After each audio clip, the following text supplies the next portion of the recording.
اعوذ باللہ من الشیطان الرجیم بسم اللہ الرحمن الرحیم اللہم صلی علی محمد وآل محمد۔ امام جعفر صادق علیہ الصلوۃ والسلام کی خدمت میں ایک شخص آتا ہے اور وہ شخص انتہائی پریشان دکھائی دے رہا ہوتا ہے۔ امام علیہ الصلوۃ والسلام کے سامنے آ کے وہ عرض کرتا ہے کہ مولا، کچھ دنوں سے میں بہت زیادہ پریشان ہوں اور انتہائی مشکل وقت گزار رہا ہوں۔ میں نے سوچا کیوں نہ امام علیہ الصلوۃ والسلام کے خدمت میں حاضری دی جائے اور امام علیہ الصلوۃ والسلام کے سامنے اپنا مسئلہ بیان کیا جائے۔ امام علیہ الصلوۃ والسلام فرماتے ہیں کہ بتاؤ تمہارا کیا مسئلہ ہے، تم کیوں پریشان ہو؟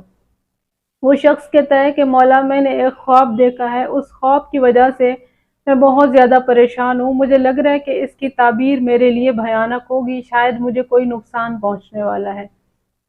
امام علیہ الصلوۃ والسلام اس سے کہتے ہیں کہ بتاؤ تم نے کیا خواب دیکھا؟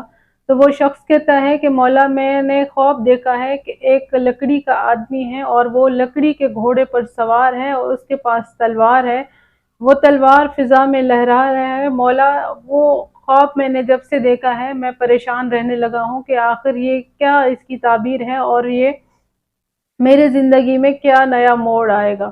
امام علیہ الصلوۃ والسلام فرماتے ہیں کہ دیکھو، اس کی تعبیر یہی ہے کہ مجھے لگتا ہے کہ تم کسی انسان کی دولت کی لالچ میں ہو، تم چاہتے ہو کہ کسی طریقے سے اس آدمی کی دولت اپنے قبضے میں کر لو، اور میں تمہیں ہدایت کرتا ہوں کہ ایسی چیزوں سے باز آ جاؤ، دوسرے کی دولت پہ نظر نہ رکھو بلکہ اپنی دولت کماؤ اور اللہ تعالیٰ سے مانگو۔ تو وہ شخص امام علیہ الصلوۃ والسلام کے قدموں میں گر جاتا ہے اور امام علیہ الصلوۃ والسلام سے عرض کرتا ہے کہ یقیناً مولا، آپ دنیا کے سب سے بڑے عالم ہیں۔ واقعاً میرا ایک پڑوسی ہے جو کہ زمیندار ہے، وہ اس وقت کسی مشکل میں گھرا ہے اور وہ اپنی زمین بیچنا چاہتا ہے، اور میں یہی سوچ رہا ہوں کہ کس طریقے سے اس کے اس مشکل وقت کا فائدہ اٹھایا جائے اور اس کی زمین کم سے کم پیسوں میں خریدی جا سکے۔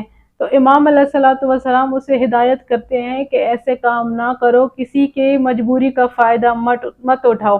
امام علیہ الصلوۃ والسلام اس کو خواب بیان کرتے ہیں اور وہ شخص وہاں سے چلا جاتا ہے۔ اللہ کریم سے دعا ہے کہ پروردگار تمام مومنین کی مال و عزت کی حفاظت فرمائے۔